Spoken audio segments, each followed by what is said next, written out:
안녕하세요. 잠시 하던 일을 멈추고 제 이야기에 귀를 기울여 주시겠어요? 이 시간이 당신에게 하나님의 따스한 위로가 전해지는 통로가 되기를 소망합니다. 만약 오늘 이 이야기가 당신의 마음에 작은 울림을 준다면 좋아요와 구독을 통해 다른 이들에게도 이 온기를 나눠주세요. 당신의 손길 하나가 지친 누군가에게는 하나님의 귀한 선물이 될 수 있습니다. 주님의 이름으로 당신을 축복합니다. 살다 보면 도저히 내 힘으로는 감당할 수 없는 무게가 어깨를 짓누르는 날이 있습니다. 굳건한 믿음을 가졌다고 스스로를 다독여보지만 한순간에 감정이 폭풍처럼 휘몰아치며 모든 것을 무너뜨리는 순간은 피할 길이 없습니다. 우리는 괜찮은 척, 아무렇지 않은 척 가면을 쓰고 살아가지만 마음 깊은 곳은 이미 오래전에 지쳐버렸습니다. 어느새 세상의 모든 책임과 기대를 나 혼자 짊어진 채 그 무거운 짐에 짓눌려 차라리 쓰러지고 싶다는 생각이 드는 날들이 있습니다. 누구에게도 차마 꺼내 보이지 못했던 마음의 상처들. 그렇게 하루하루를 겨우 버텨내는 시간 속에서 우리는 공허한 질문을 던집니다. 하나님, 지금 어디에 계십니까? 저의 이 고통을 정말 알고 계십니까? 오늘 우리가 함께 깊이 묵상할 말씀은 시편 55편입니다. 이 시편은 우리에게 고통을 이겨내는 강인한 인내를 가르치지 않습니다. 오히려 그 모든 짐을 하나님께 온전히 내어 맡기는 전적인 신뢰가 무엇인지 보여줍니다. 이것은 단순한 위로의 말이 아닙니다. 칠흑 같은 절망의 한가운데서 하나님께 자신의 마음을 남김없이 쏟아붓는 살아있는 믿음의 기도입니다. 시편 55편 4절에서 시인은 이렇게 절규합니다. 내 마음이 내 속에서 심히 아파하며 사망의 위험이 내게 이르렀나이다. 이 구절 속에서 우리는 아무리 깊은 믿음을 가진 사람이라 할지라도 홀로 견디기 힘든 극심한 두려움과 고통을 경험한다는 사실을 발견합니다. 여기서 말하는 내면의 고통은 단순한 슬픔을 넘어 생명의 존립 자체를 위협할 만큼 깊고 어두운 절망을 의미합니다. 이것은 오늘날 우리가 겪는 극도의 불안감, 공황, 그리고 우울감과 너무나도 닮아 있습니다. 감당할 수 없을 만큼 마음이 무너져 내리는 경험, 세상 그 누구도 알아주지 않는 깊은 외로움. 바로 그 모든 것을 하나님 앞에 그대로 토해낼 수 있다는 것, 그것이 바로 시편이 가진 위대함입니다. 시인은 자신의 연약함과 부서진 마음을 숨기거나 포장하지 않고 하나님 앞에 벌거벗은 모습 그대로 나아갑니다. 이 솔직한 고백은 강한 믿음을 가진 사람은 울지 않는다는 세상의 오해를 깨뜨립니다. 참된 신앙이란 오히려 하나님 앞에서 나의 나약함을 인정하고 솔직하게 무너질 수 있는 용기임을 우리에게 보여주고 있습니다. 이어지는 시편 55편 6절에서 시인의 갈망은 더욱 깊어집니다. 나는 말하기를 만일 내게 비둘기같이 날개가 있다면 날아가서 평안히 쉬리로다. 이 고백은 현실로부터의 도피가 아닌 진정한 안식을 향한 영혼의 간절한 외침입니다. 우리 역시 버티기 힘든 삶의 무게 속에서 이런 마음을 품을 때가 얼마나 많습니까? 이 모든 것을 뒤로하고 어딘가로 멀리 떠나고 싶은 마음, 지금 서 있는 이 고통의 자리에서 그저 사라지고 싶은 마음. 그러나 시인은 이 간절한 바람을 현실 도피가 아닌 하나님께로 피하는 신앙의 방향으로 전환시킵니다. 비둘기처럼 날개를 달아 도망치고 싶은 그 갈망의 끝은 결국 하나님의 품이라는 유일한 안식처를 향하고 있습니다. 그렇습니다. 시편 55편은 우리에게 하나님 앞에서 그 어떤 것도 숨기지 않고 나의 가장 깊은 절망까지도 낱낱이 앓을 수 있는 영적인 자유를 선물합니다. 더 이상 나 혼자 모든 것을 감당하지 않아도 된다는 놀라운 은혜의 문을 열어줍니다. 여기서 가장 중요한 사실은 시인이 자기 연약함을 있는 그대로 하나님께 고백했다는 점입니다. 이 정직한 고백이야말로 우리가 고통의 한가운데서 드릴 수 있는 가장 진실하고 아름다운 예배입니다. 고난을 믿음이라는 이름으로 억지로 포장하지 않고 날 것 그대로의 감정을 하나님께 올려드릴 때 하나님은 결코 그 기도를 외면하지 않으십니다. 시편 기자는 하나님 앞에서 완전히 부서져버린 자신의 모습을 숨기지 않습니다. 어디론가 도망가고 싶은 마음, 죽음의 공포, 감당할 수 없는 고통의 무게를 있는 그대로 하나님께 내어놓습니다. 그리고 바로 그 절망의 자리에서 그는 믿음으로 이렇게 부르짖습니다. 시편 55편 22절의 말씀입니다. 내 짐을 여호와께 맡기라. 그가 너를 붙드시고 의인의 요동함을 영원히 허락하지 아니하시리로다. 이 한 구절의 말씀이 시편 55편 전체의 메시지를 관통하며 우리의 삶의 방향을 새롭게 제시합니다. 그것은 바로 버티는 인생에서 맡기는 인생으로의 전환입니다. 나 혼자 무거운 짐을 지고 힘겹게 걸어가는 삶에서 그 모든 것을 전능하신 하나님께 온전히 내어 맡기는 삶으로 우리를 초대하는 것입니다. 여기서 성경이 말하는 짐은 단순히 눈앞의 어려운 문제나 과제만을 뜻하지 않습니다. 우리가 스스로 감당하려 했던 모든 책임감, 미래에 대한 두려움, 과거의 상처, 사람들의 기대, 끝없는 자책과 미움, 그리고 풀리지 않는 억울함까지 우리 영혼을 짓누르는 모든 것을 포함합니다. 그리고 하나님은 그 모든 짐을 이제 그만 내려놓으라고 명령하십니다. 내가 해결하려 애쓰지 말고 나에게 맡겨라. 이것은 단순한 위로의 메시지가 아닙니다. 우리 아버지 되시는 하나님께서 실제로 그 모든 짐을 대신 짊어지시고 우리의 삶을 친히 붙드시겠다는 강력하고 신실한 약속입니다. 하나님은 우리 삶의 뿌리가 송두리째 흔들리지 않도록 그 중심을 굳게 붙들어 주시는 분입니다. 시편 기자가 그의 삶을 통해 경험한 하나님은 저 멀리 하늘에서 우리를 그저 지켜만 보시는 분이 아니었습니다. 무너져 내리는 심령 가운데 친히 손을 내미시고 우리가 감당 못할 고통의 무게를 대신 져주시는 사랑의 하나님이십니다. 우리의 신앙이 깊어지고 성숙해진다는 것은 모든 것을 내 힘과 의지로 버텨내려는 태도를 버리고 나의 모든 것을 하나님께 온전히 의탁하는 법을 배우는 것입니다. 그것이 바로 진짜 믿음의 여정입니다. 사랑하는 여러분, 지금 혼자 감당하고 있는 삶의 짐이 너무나 무겁게 느껴지십니까? 오늘 이 말씀을 통해 결단하시기를 축원합니다. 더 이상 나 혼자 버티지 않겠습니다. 나의 모든 것을 하나님께 맡기겠습니다.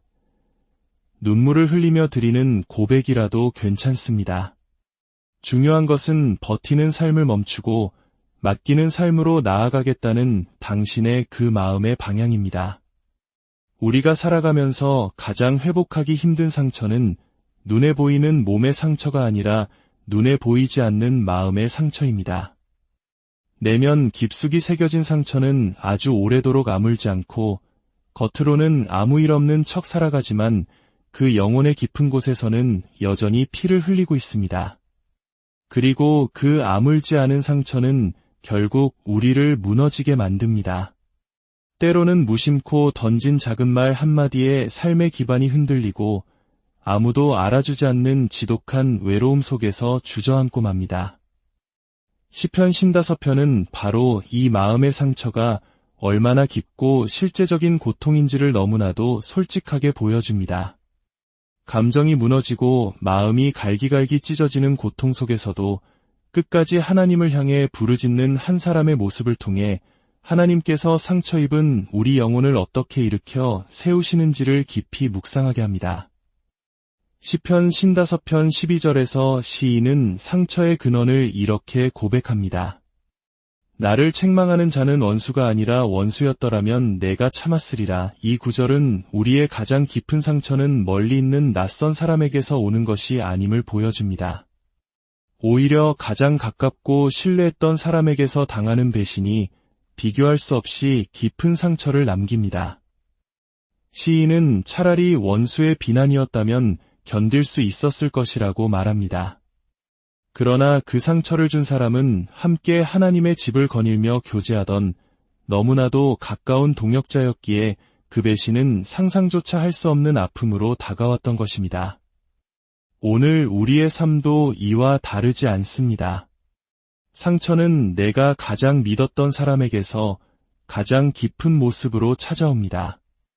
누구보다 나를 이해해 주길 바랐던 사람에게서 외면당할 때 함께 믿음의 길을 걷던 형제자매의 날카로운 말 한마디에 마음이 무너져 내릴 때 바로 그 절망의 자리에서 하나님은 우리가 홀로 무너지도록 내버려 두지 않으십니다. 하나님은 우리의 눈물을 결코 외면하시는 분이 아닙니다. 시편 55편 17절에서 시인은 다시 이렇게 고백합니다. 저녁과 아침과 정오에 내가 근심하여 탄식하리니 주께서 내 소리를 들으시리로다. 이 고백은 단순히 하루 3번 시간을 정해 기도했다는 의미가 아닙니다. 이것은 하루의 모든 순간, 잠시도 고통이 그를 떠나지 않았다는 처절한 고백입니다. 해가 지는 저녁에도 마음이 무너졌고 새로운 아침이 밝아와도 눈물로 시작했으며 한낮에도 가슴이 찢어지는 아픔을 겪었습니다. 그러나 놀라운 사실은 그 모든 절망의 시간마다 시인은 포기하지 않고 하나님을 찾았다는 것입니다. 깊은 탄식 속에서도 그는 입을 열어 하나님의 이름을 불렀습니다.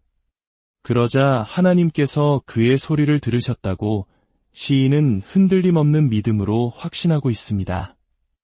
여기서 우리는 중요한 영적 원리를 발견합니다. 시편 기자는 자신의 감정을 억누르거나 부정하지 않고 하나님께 있는 그대로 솔직하게 쏟아냈다는 점입니다. 그는 숨기지 않았고 경건한 척 포장하지도 않았습니다.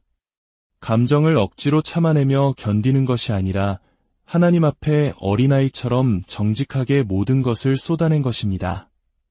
그리고 바로 그 정직함이 하나님과의 깊은 만남의 문을 열었습니다. 우리의 삶에서도 마찬가지입니다. 하나님 앞에서는 강한 척할 필요가 없습니다. 오히려 완전히 무너진 마음 그대로를 주님께 드릴 때 하나님은 바로 그 자리에서 일하기 시작하십니다. 눈물이 섞인 기도는 하나님의 보좌에 가장 빨리 닿는 기도입니다. 무너진 마음을 회복하는 길은 내가 나를 억지로 붙드는 것이 아닙니다. 사람의 위로나 세상의 방법으로 해결되는 것은 더더욱 아닙니다. 진짜 회복은 하나님께서 친히 손을 내밀어 우리를 붙드시는 그 은혜의 만남에서 시작됩니다. 상처받은 마음을 치유받고 싶으십니까? 그렇다면 하나님 앞에 나아가야 합니다. 그러나 그냥 나아가는 것이 아니라 당신의 솔직한 마음 그대로를 가지고 나아가야 합니다. 화가 나면 화가 난다고, 억울하면 억울하다고, 외로우면 죽을 것 같다고 정직하게 고백하십시오.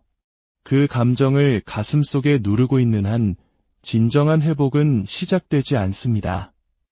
하나님은 우리의 진실한 고백을 기쁘게 받으시는 분이시며 바로 그 고백의 자리에서 우리를 일으켜 세우실 것입니다. 시편 기자는 배신의 아픔 속에서도 하나님의 손길을 경험합니다. 철저히 외면당한 감정 속에서도 하나님께서 자신을 들어 올리실 것이라는 굳건한 믿음을 갖게 됩니다. 그 신뢰는 억지로 만들어진 신념이 아닙니다. 눈물로 기도한 수많은 시간 속에서 절망을 꺼내놓은 바로 그 자리에서 하나님의 세미한 음성과 위로를 실제로 경험한 사람만이 할 수 있는 살아있는 고백입니다. 오늘 이 고백이 바로 우리의 고백이 되기를 간절히 바랍니다. 더 이상 혼자 모든 것을 감당하지 마십시오. 고통을 꾹 참아내는 것이 믿음이 아닙니다. 당신의 무너진 마음을 하나님 앞에 활짝 열어놓는 것이 진짜 믿음입니다. 하나님은 그 마음을 결코 가볍게 여기지 않으십니다. 당신의 상처가 하나님께 기도로 드려질 때 바로 그 자리가 회복의 시작점이 될 것입니다. 우리는 고통 속에 있을 때 다양한 방법으로 그 상황을 이겨내려 합니다. 사람을 찾아가 위로의 말을 구하고 때로는 바쁜 일상에 몰두하며 잊으려 애씁니다. 그러나 그런 방법들은 한순간의 위안은 줄지라도 마음 깊은 곳의 근원적인 고통까지 해결해주지는 못합니다. 진정한 평안은 상황의 변화에서 오는 것이 아니라 오직 하나님의 임재 안에서만 주어지기 때문입니다. 시편 55편을 기록한 시인은 수많은 어려움과 배신, 그리고 절망의 한복판에서 다른 길을 찾지 않았습니다. 그는 오직 한 길, 기도의 길로 나아갔습니다. 왜일까요? 기도만이 살아계신 하나님께 직접 닿는 유일한 통로이기 때문입니다. 시편 55편 1절은 이렇게 시작됩니다. 하나님이여, 내 기도에 귀를 기울이시고 내가 간구할 때에 숨지 마소서. 시인의 기도는 고요한 묵상이 아니라 생존을 위한 절박한 부르짖음입니다. 숨지 말아 달라는 표현 속에서 우리는 마치 하나님과의 관계가 단절된 것 같은 고독감, 하나님의 응답이 없는 깊은 침묵의 순간을 느낄 수 있습니다. 그러나 바로 그때 시인은 포기하는 대신 더 깊은 기도의 자리로 들어갑니다.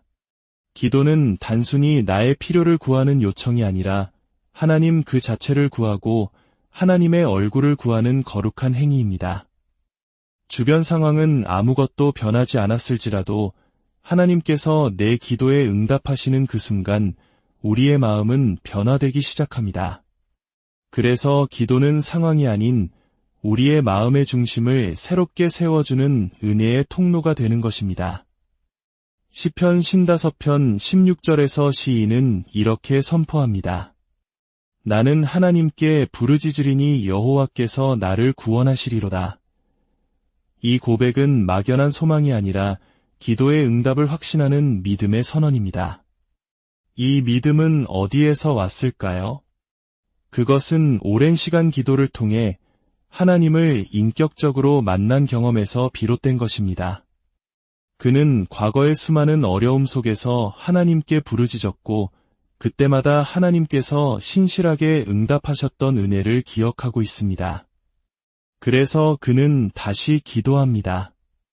왜냐하면 그 길만이 하나님을 만나는 유일한 길이며 하나님만이 자신을 구원하실 수 있는 유일한 분임을 그의 영혼이 알고 있기 때문입니다. 이 시대는 기도라는 단어를 종종 형식적인 종교행위로 오해합니다. 하지만 시편의 기도는 다릅니다. 그것은 생명을 건 부르짖음이며 숨막히는 현실에서 살아남기 위한 영혼의 몸부림입니다. 그러한 절박한 기도가 하나님께 닿을 때 하나님은 반드시 응답하십니다. 왜냐하면 하나님은 기도 가운데 당신의 백성에게 임재하시기 때문입니다. 사람의 말은 잠시 우리를 위로할 수 있지만 하나님의 응답은 우리의 생명을 살립니다. 그래서 기도는 선택이 아니라 우리 그리스도인에게는 생존의 길입니다. 고통의 때일수록 기도를 멈추지 말아야 합니다. 오히려 그때가 바로 더 깊은 기도의 자리로 들어가야 할 때입니다. 침묵하시는 것처럼 느껴지는 하나님을 향해 그래도 나는 당신께 부르짖겠습니다. 라고 고백하는 것이 진짜 믿음입니다. 시편 55편 전체를 보면 시인을 둘러싼 상황은 당장 바뀌지 않았습니다. 그를 힘들게 한 사람들은 여전히 존재하고 고통의 현실은 그대로입니다. 하지만 기도하는 가운데 시인의 마음은 완전히 달라졌습니다. 무너진 감정 속에서 소망이 싹트고 깊은 절망 가운데서도 하나님의 도우심을 확신하게 됩니다. 이것이 바로 기도의 열매입니다.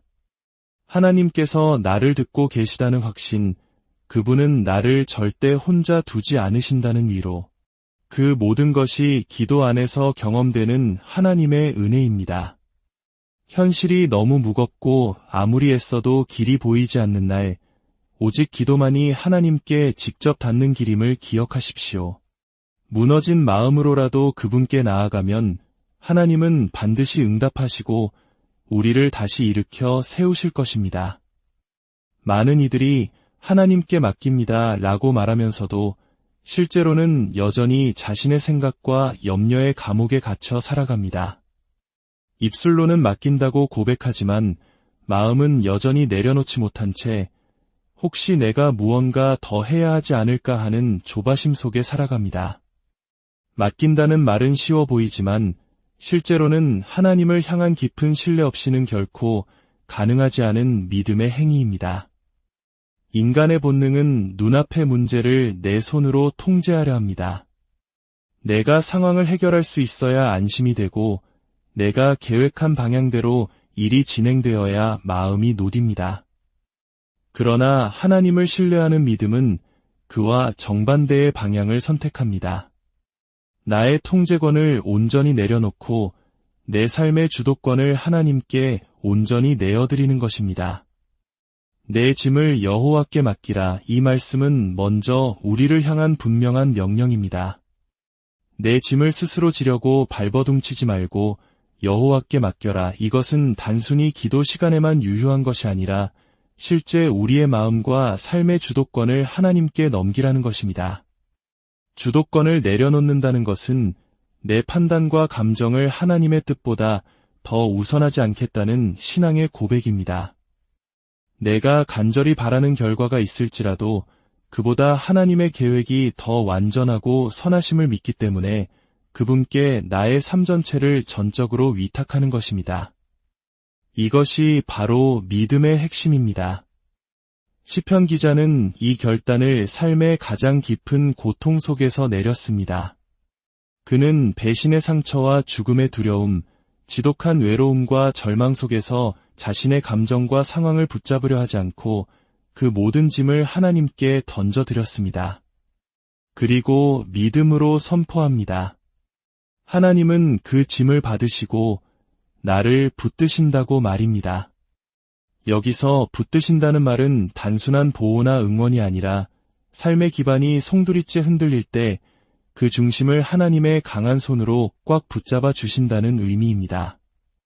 의인이 요동하지 않도록, 끝내 무너지지 않도록 하나님께서 결코 그 손을 놓지 않으신다는 강력한 약속입니다. 삶이 무너지는 것 같은 날, 우리는 본능적으로 무언가를 더욱 필사적으로 붙잡으려 합니다. 하지만 그럴수록 마음은 더욱 지치고 혼란스러워집니다. 시편 기자는 바로 그 자리에서 완전히 다른 방향을 택합니다.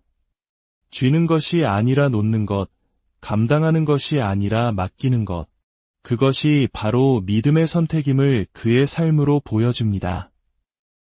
위대한 결단은 오직 하나님이 어떤 분이신지를 정확히 알 때 가능해집니다.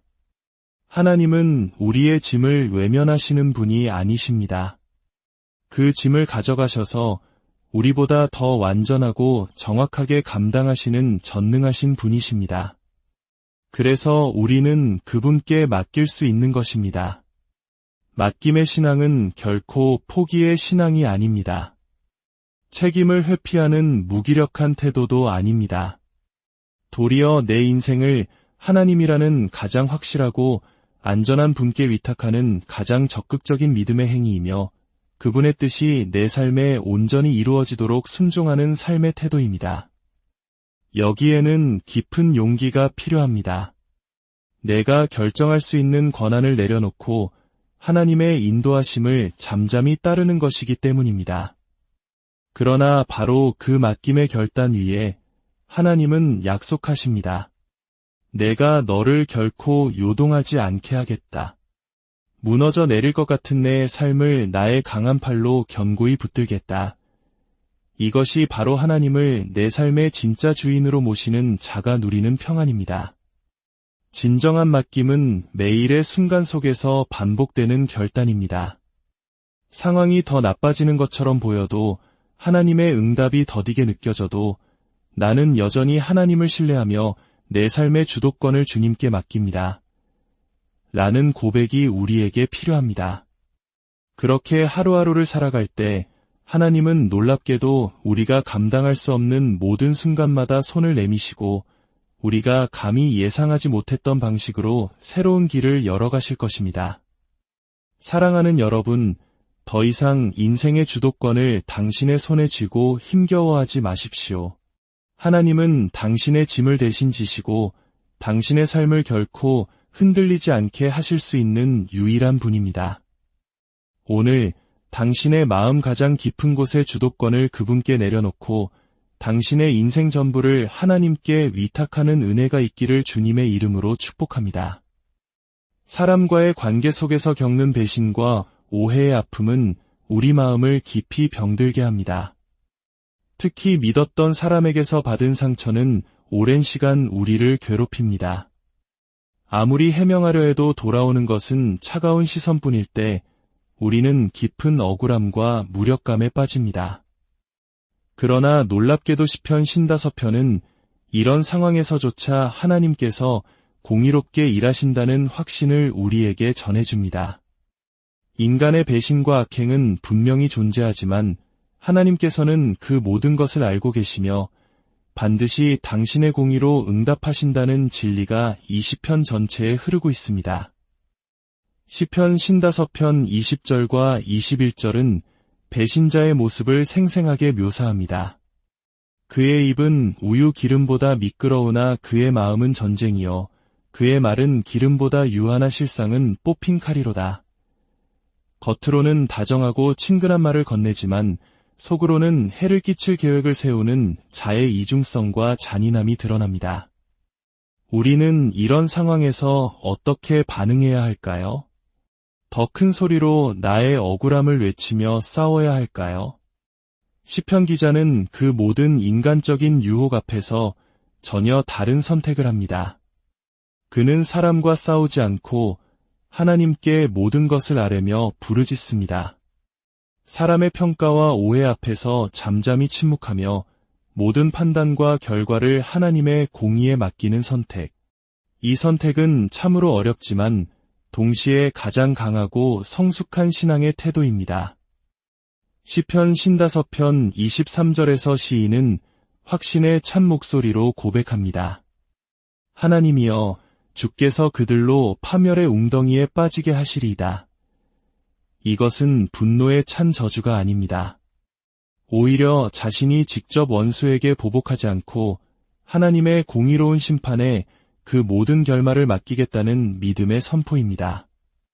주님께서 모든 것을 아십니다. 주님께서 친히 갚아주실 것입니다. 이 고백은 하나님을 향한 절대적인 신뢰에서 나오는 평안의 표현입니다. 하나님은 정의로우신 분이시기에 인간의 위선과 거짓, 배신과 악행을 결코 그냥 지나치지 않으십니다.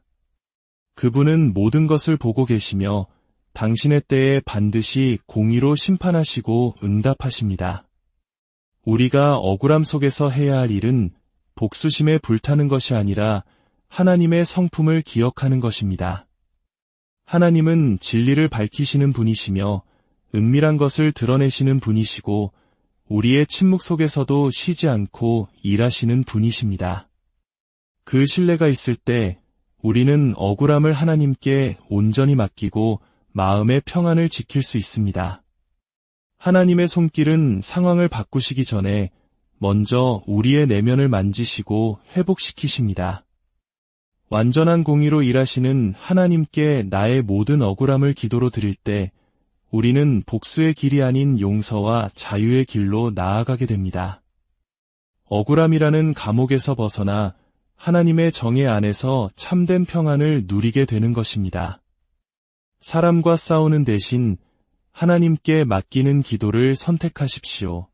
그것이 진정한 승리입니다. 내 마음을 지키는 승리, 내 믿음을 흔들리지 않게 하는 승리입니다. 당신의 억울함도 상처도 배신의 고통도 하나님께서는 반드시 당신의 완전한 방식으로 갚으시고 하나님의 정의를 이루실 것입니다. 삶이 흔들릴 때 우리는 스스로에게 묻습니다. 나는 왜 이렇게 쉽게 무너지는가? 그러나 시편 55편은 우리에게 분명한 진리를 선포합니다. 하나님께 전적으로 자신의 삶을 맡긴 사람은 결코 요동하지 않는다는 것입니다. 그것은 감정을 억누르거나 강한 척하기 때문이 아니라 마음의 중심에 반석되시는 하나님이 계시기 때문입니다. 내 짐을 여호와께 맡기라. 그가 너를 붙드시고 의인의 요동함을 영원히 허락하지 아니하시리로다. 이 약속은 자신의 모든 짐을 하나님께 맡긴 사람에게만 주어지는 특별한 은혜입니다. 내 삶을 내가 통제하려 하지 않고 그 모든 무게를 하나님께 내어드린 사람은 하나님께서 직접 그 삶을 붙들어 주시기 때문에 요동하지 않는 것입니다. 우리의 삶은 결코 고요한 바다와 같지 않습니다. 예기치 못한 폭풍우가 몰아닥칠 때마다 마음은 불안해지고 중심을 잃기 쉽습니다. 그러나 그의 중심이 상황이 아니라 하나님께 단단히 닻을 내리고 있는 사람은 다릅니다. 하나님께 맡긴 사람은 겉으로 보기에는 세상의 기준에서 약해 보일 수 있습니다. 그러나 하나님 안에서는 전혀 다른 원리가 작동합니다. 내 힘을 온전히 내려놓고 하나님의 강한 손에 붙잡히는 삶이야말로 세상에서 가장 견고하고 안전한 삶입니다. 우리가 흔들리지 않으려면 삶의 기준이 달라져야 합니다. 상황의 변화나 사람의 인정이 아니라 영원히 변치 않으시는 하나님의 신실하심이 우리 삶의 중심이 되어야 합니다. 사람의 말은 쉽게 바뀌고 환경은 순식간에 무너질 수 있지만 하나님의 말씀은 영원하며 그분의 약속은 반드시 이루어집니다. 그렇기에 우리는 요동치 않을 수 있는 것입니다. 하나님께 맡긴다는 것은 그 결과까지도 온전히 하나님께 내어드리는 것입니다. 응답의 시기와 방법, 심지어 내가 바라는 대로 되지 않을 가능성까지도 모두 포함하여 전적으로 하나님께 위탁하는 것입니다. 그렇게 모든 것을 맡긴 사람은 더 이상 조바심 내지 않고 마음이 요동치 않습니다. 왜냐하면 좋으신 하나님께서 내 모든 형편을 아시고 가장 선한 길로 나를 이끄실 것이라는 확신이 있기 때문입니다. 사랑하는 여러분, 오늘도 아침에 눈을 뜨는 순간 믿음으로 고백하십시오. 하나님, 오늘도 제 삶을 주님께 온전히 맡깁니다. 이 작은 고백이 하나님께 닿을 때 하나님은 반드시 당신의 하루를 친히 붙드시고 세상이 줄 수 없는 평안으로 당신과 함께 하실 것입니다. 하나님께 맡긴 사람은 결코 요동하지 않습니다. 이 진리를 오늘도 굳게 붙드시기를 바랍니다. 시편 55편은 깊은 절망과 탄식으로 시작했지만 놀라운 평안과 자유의 선포로 끝을 맺습니다. 이 극적인 변화는 어떻게 가능했을까요? 그것은 상황이 해결되어서가 아니라 시인이 하나님께 맡기는 것을 선택했기 때문입니다. 그리고 그 선택의 결과로 하나님께서는 그에게 세상이 이해할 수 없는 자유를 선물하셨습니다. 하나님께 맡긴 사람은 첫째, 모든 것을 스스로 책임지려는 무거운 짐에서 해방됩니다. 둘째, 배신과 오해로 인한 억울함의 감옥에서 자유롭게 됩니다. 셋째, 미래에 대한 불안과 두려움의 감정에서 벗어나 참된 평안을 누리게 됩니다. 넷째, 사람의 말과 시선에 흔들리지 않고 오직 하나님의 평가에만 집중할 수 있게 됩니다. 다섯째, 내가 원하는 결과에 집착하지 않고 모든 것을 합력하여 선을 이루시는 하나님의 뜻을 신뢰하며 살아가게 됩니다. 이것이 바로 하나님께 전적으로 맡긴 사람만이 누릴 수 있는 자유의 열매입니다. 이제 마지막으로 여러분께 묻고 싶습니다.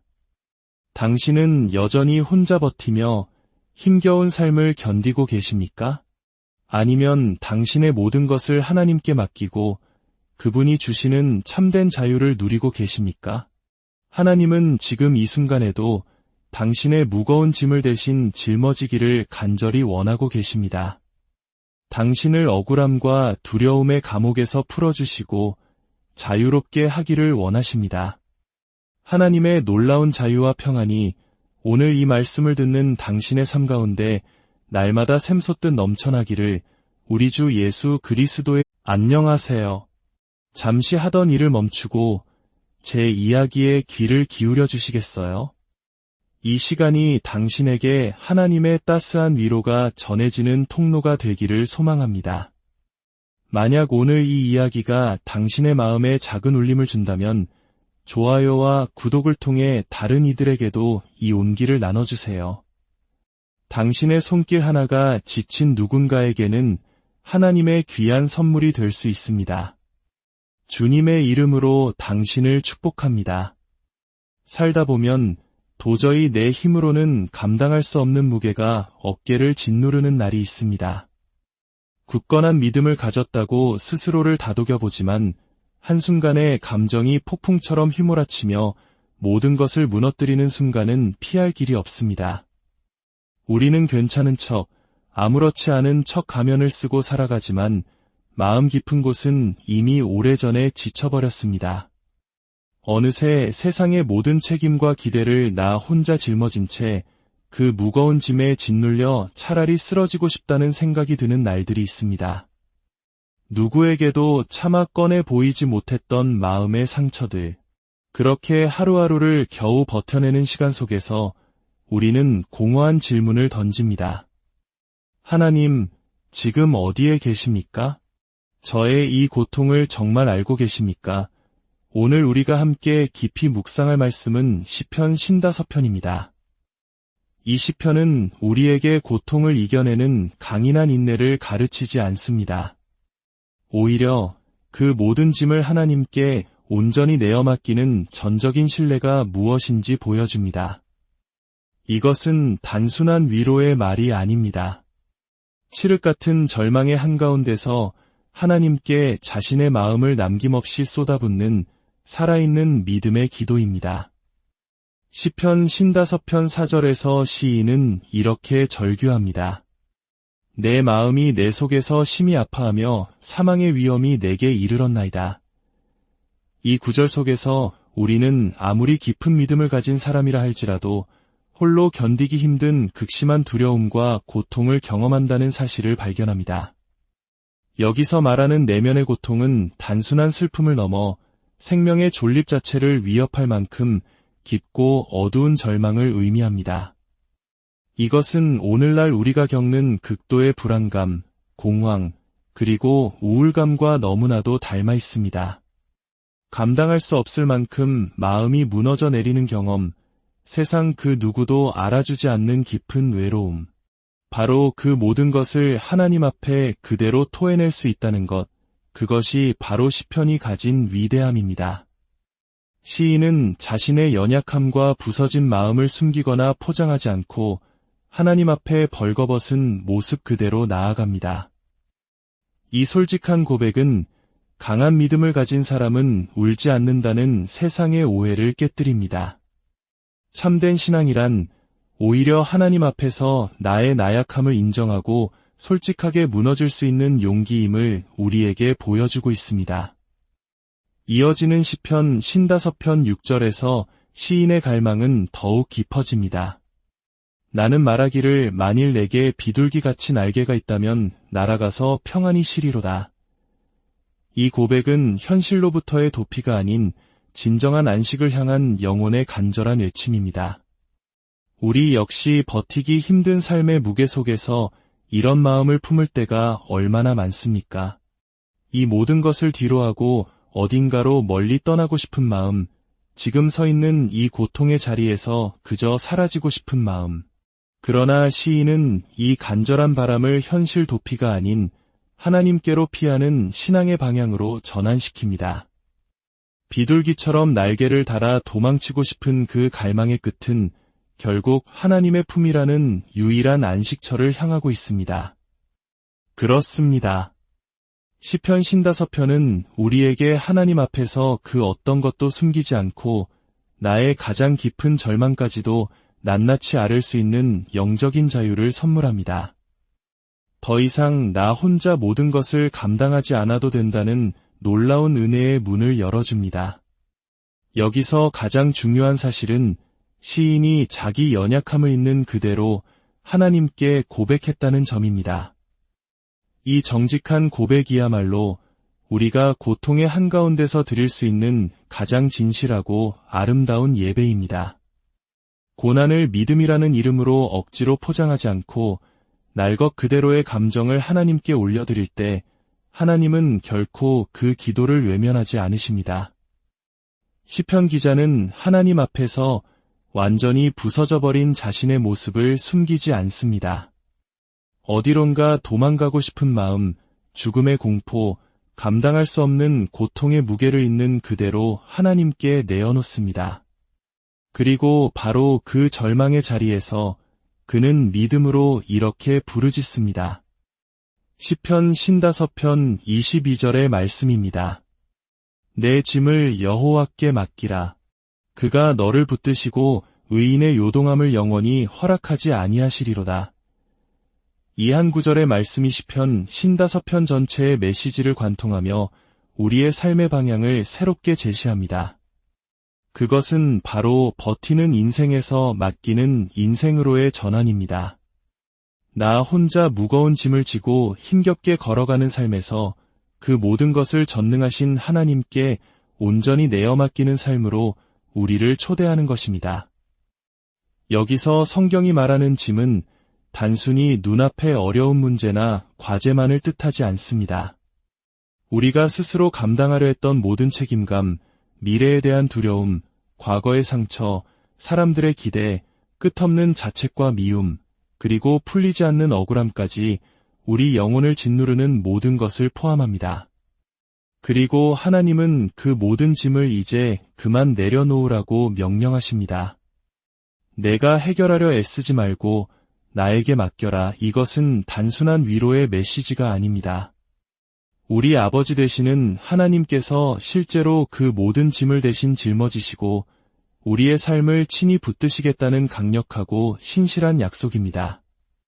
하나님은 우리 삶의 뿌리가 송두리째 흔들리지 않도록 그 중심을 굳게 붙들어 주시는 분입니다. 시편 기자가 그의 삶을 통해 경험한 하나님은 저 멀리 하늘에서 우리를 그저 지켜만 보시는 분이 아니었습니다. 무너져 내리는 심령 가운데 친히 손을 내미시고 우리가 감당 못할 고통의 무게를 대신 져주시는 사랑의 하나님이십니다. 우리의 신앙이 깊어지고 성숙해진다는 것은 모든 것을 내 힘과 의지로 버텨내려는 태도를 버리고 나의 모든 것을 하나님께 온전히 의탁하는 법을 배우는 것입니다. 그것이 바로 진짜 믿음의 여정입니다. 사랑하는 여러분, 지금 혼자 감당하고 있는 삶의 짐이 너무나 무겁게 느껴지십니까? 오늘 이 말씀을 통해 결단하시기를 축원합니다. 더 이상 나 혼자 버티지 않겠습니다. 나의 모든 것을 하나님께 맡기겠습니다. 눈물을 흘리며 드리는 고백이라도 괜찮습니다. 중요한 것은 버티는 삶을 멈추고 맡기는 삶으로 나아가겠다는 당신의 그 마음의 방향입니다. 우리가 살아가면서 가장 회복하기 힘든 상처는 눈에 보이는 몸의 상처가 아니라 눈에 보이지 않는 마음의 상처입니다. 내면 깊숙이 새겨진 상처는 아주 오래도록 아물지 않고 겉으로는 아무 일 없는 척 살아가지만 그 영혼의 깊은 곳에서는 여전히 피를 흘리고 있습니다. 그리고 그 아물지 않은 상처는 결국 우리를 무너지게 만듭니다. 때로는 무심코 던진 작은 말 한마디에 삶의 기반이 흔들리고 아무도 알아주지 않는 지독한 외로움 속에서 주저앉고 맙니다. 시편 55편은 바로 이 마음의 상처가 얼마나 깊고 실제적인 고통인지를 너무나도 솔직하게 보여줍니다. 감정이 무너지고 마음이 갈기갈기 찢어지는 고통 속에서도 끝까지 하나님을 향해 부르짖는 한 사람의 모습을 통해 하나님께서 상처 입은 우리 영혼을 어떻게 일으켜 세우시는지를 깊이 묵상하게 합니다. 시편 55편 12절에서 시인은 상처의 근원을 이렇게 고백합니다.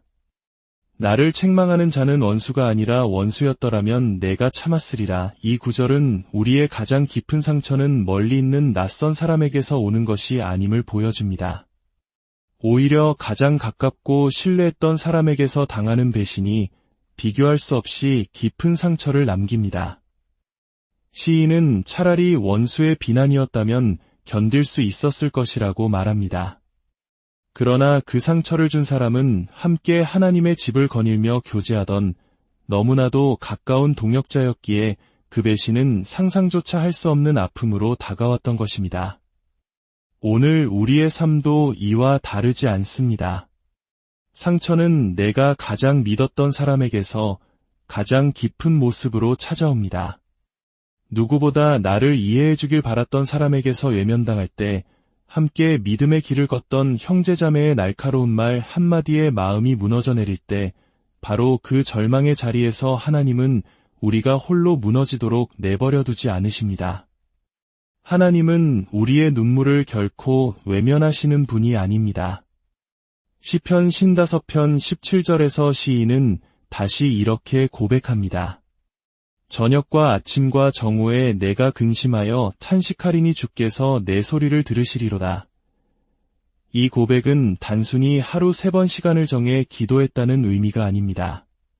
이것은 하루의 모든 순간, 잠시도 고통이 그를 떠나지 않았다는 처절한 고백입니다.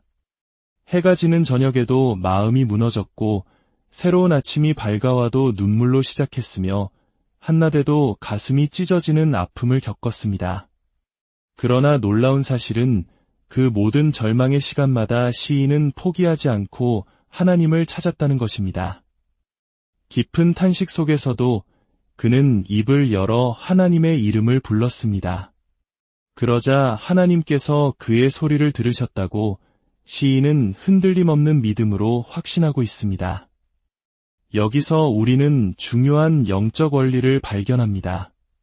시편 기자는 자신의 감정을 억누르거나 부정하지 않고 하나님께 있는 그대로 솔직하게 쏟아냈다는 점입니다. 그는 숨기지 않았고 경건한 척 포장하지도 않았습니다. 감정을 억지로 참아내며 견디는 것이 아니라 하나님 앞에 어린아이처럼 정직하게 모든 것을 쏟아낸 것입니다. 그리고 바로 그 정직함이 하나님과의 깊은 만남의 문을 열었습니다. 우리의 삶에서도 마찬가지입니다. 하나님 앞에서는 강한 척할 필요가 없습니다. 오히려 완전히 무너진 마음 그대로를 주님께 드릴 때 하나님은 바로 그 자리에서 일하기 시작하십니다. 눈물이 섞인 기도는 하나님의 보좌에 가장 빨리 닿는 기도입니다. 무너진 마음을 회복하는 길은 내가 나를 억지로 붙드는 것이 아닙니다. 사람의 위로나 세상의 방법으로 해결되는 것은 더더욱 아닙니다. 진짜 회복은 하나님께서 친히 손을 내밀어 우리를 붙드시는 그 은혜의 만남에서 시작됩니다. 상처받은 마음을 치유받고 싶으십니까? 그렇다면 하나님 앞에 나아가야 합니다. 그러나 그냥 나아가는 것이 아니라 당신의 솔직한 마음 그대로를 가지고 나아가야 합니다. 화가 나면 화가 난다고, 억울하면 억울하다고, 외로우면 죽을 것 같다고 정직하게 고백하십시오. 그 감정을 가슴속에 누르고 있는 한 진정한 회복은 시작되지 않습니다.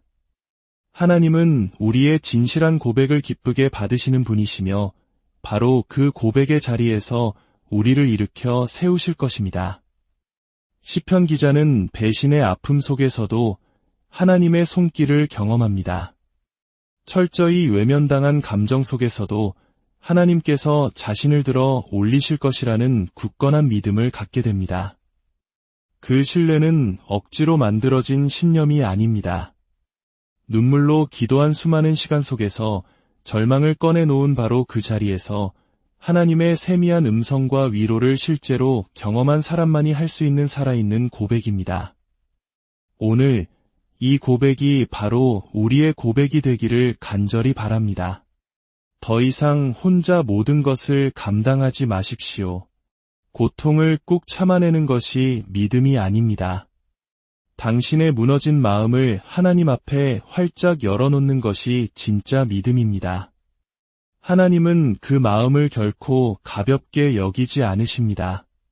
당신의 상처가 하나님께 기도로 드려질 때 바로 그 자리가 회복의 시작점이 될 것입니다. 우리는 고통 속에 있을 때 다양한 방법으로 그 상황을 이겨내려 합니다. 사람을 찾아가 위로의 말을 구하고 때로는 바쁜 일상에 몰두하며 잊으려 애씁니다.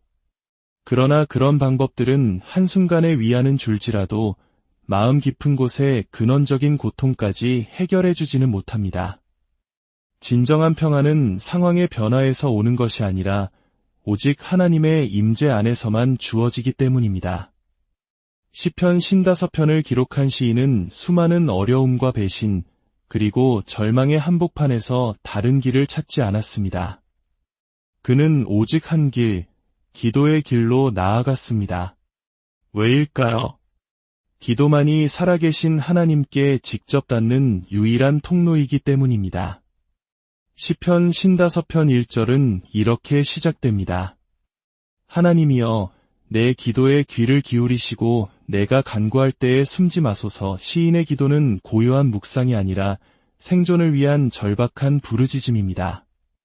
숨지 말아 달라는 표현 속에서 우리는 마치 하나님과의 관계가 단절된 것 같은 고독감, 하나님의 응답이 없는 깊은 침묵의 순간을 느낄 수 있습니다.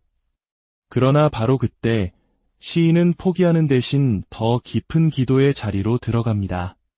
기도는 단순히 나의 필요를 구하는 요청이 아니라 하나님 그 자체를 구하고 하나님의 얼굴을 구하는 거룩한 행위입니다. 주변 상황은 아무것도 변하지 않았을지라도 하나님께서 내 기도에 응답하시는 그 순간 우리의 마음은 변화되기 시작합니다. 그래서 기도는 상황이 아닌 우리의 마음의 중심을 새롭게 세워주는 은혜의 통로가 되는 것입니다. 시편 55편 16절에서 시인은 이렇게 선포합니다. 나는 하나님께 부르짖으리니 여호와께서 나를 구원하시리로다. 이 고백은 막연한 소망이 아니라 기도의 응답을 확신하는 믿음의 선언입니다. 이 믿음은 어디에서 왔을까요? 그것은 오랜 시간 기도를 통해 하나님을 인격적으로 만난 경험에서 비롯된 것입니다. 그는 과거의 수많은 어려움 속에서 하나님께 부르짖었고 그때마다 하나님께서 신실하게 응답하셨던 은혜를 기억하고 있습니다. 그래서 그는 다시 기도합니다. 왜냐하면 그 길만이 하나님을 만나는 유일한 길이며 하나님만이 자신을 구원하실 수 있는 유일한 분임을 그의 영혼이 알고 있기 때문입니다. 이 시대는 기도라는 단어를 종종 형식적인 종교행위로 오해합니다. 하지만 시편의 기도는 다릅니다. 그것은 생명을 건 부르짖음이며 숨막히는 현실에서 살아남기 위한 영혼의 몸부림입니다. 그러한 절박한 기도가 하나님께 닿을 때 하나님은 반드시 응답하십니다. 왜냐하면 하나님은 기도 가운데 당신의 백성에게 임재하시기 때문입니다. 사람의 말은 잠시 우리를 위로할 수 있지만 하나님의 응답은 우리의 생명을 살립니다. 그래서 기도는 선택이 아니라 우리 그리스도인에게는 생존의 길입니다.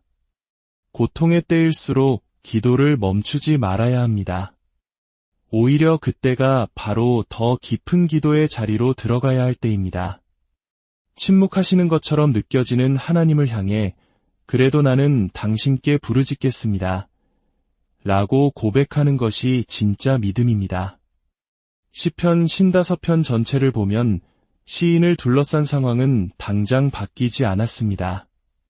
그를 힘들게 한 사람들은 여전히 존재하고 고통의 현실은 그대로입니다.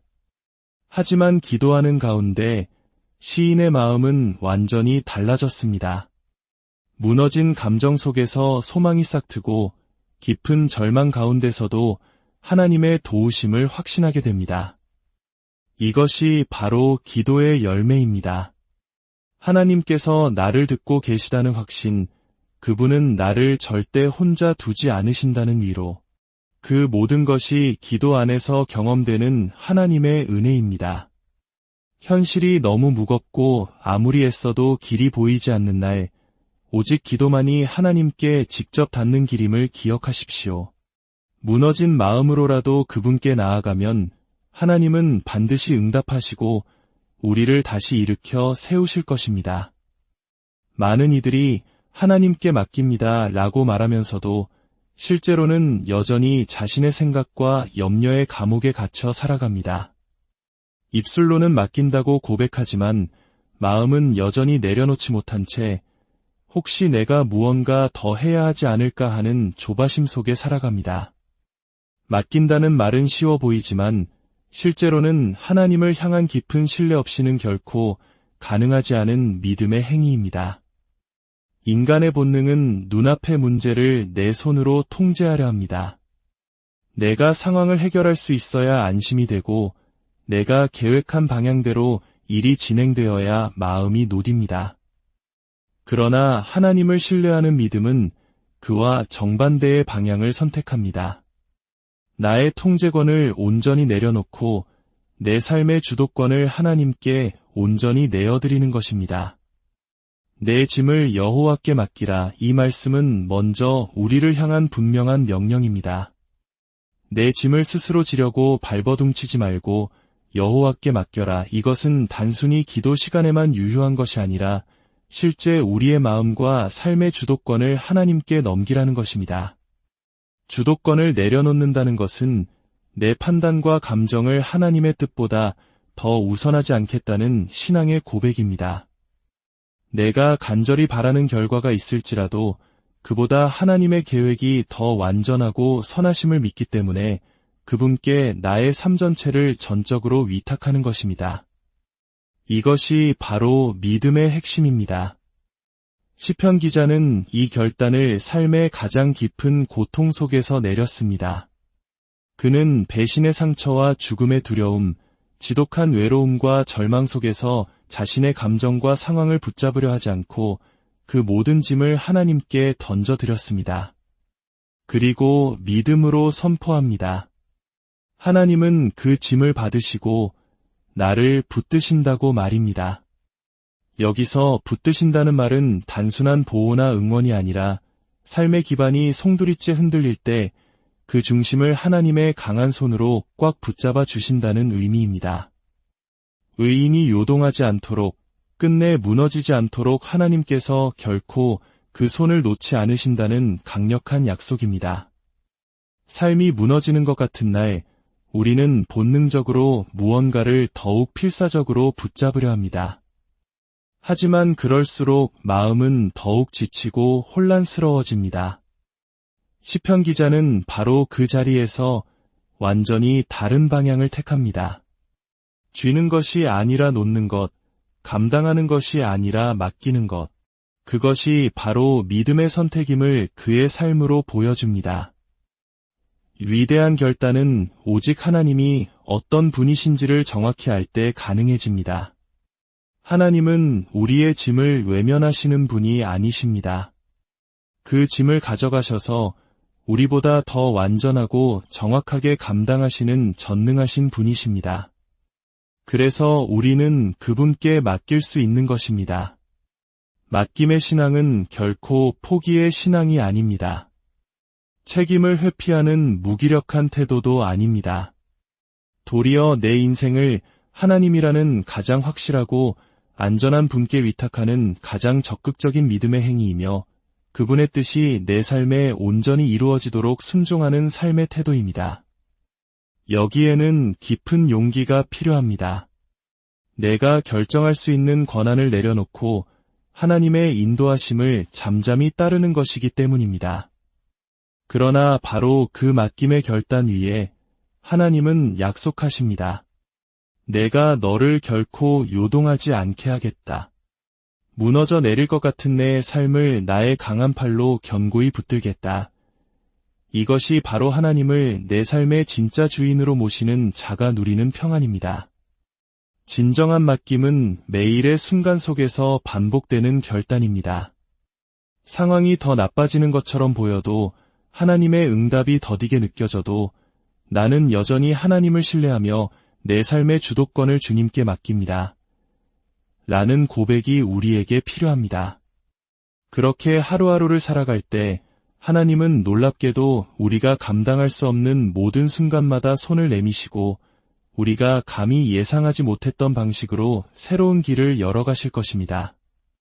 사랑하는 여러분, 더 이상 인생의 주도권을 당신의 손에 쥐고 힘겨워하지 마십시오. 하나님은 당신의 짐을 대신 지시고 당신의 삶을 결코 흔들리지 않게 하실 수 있는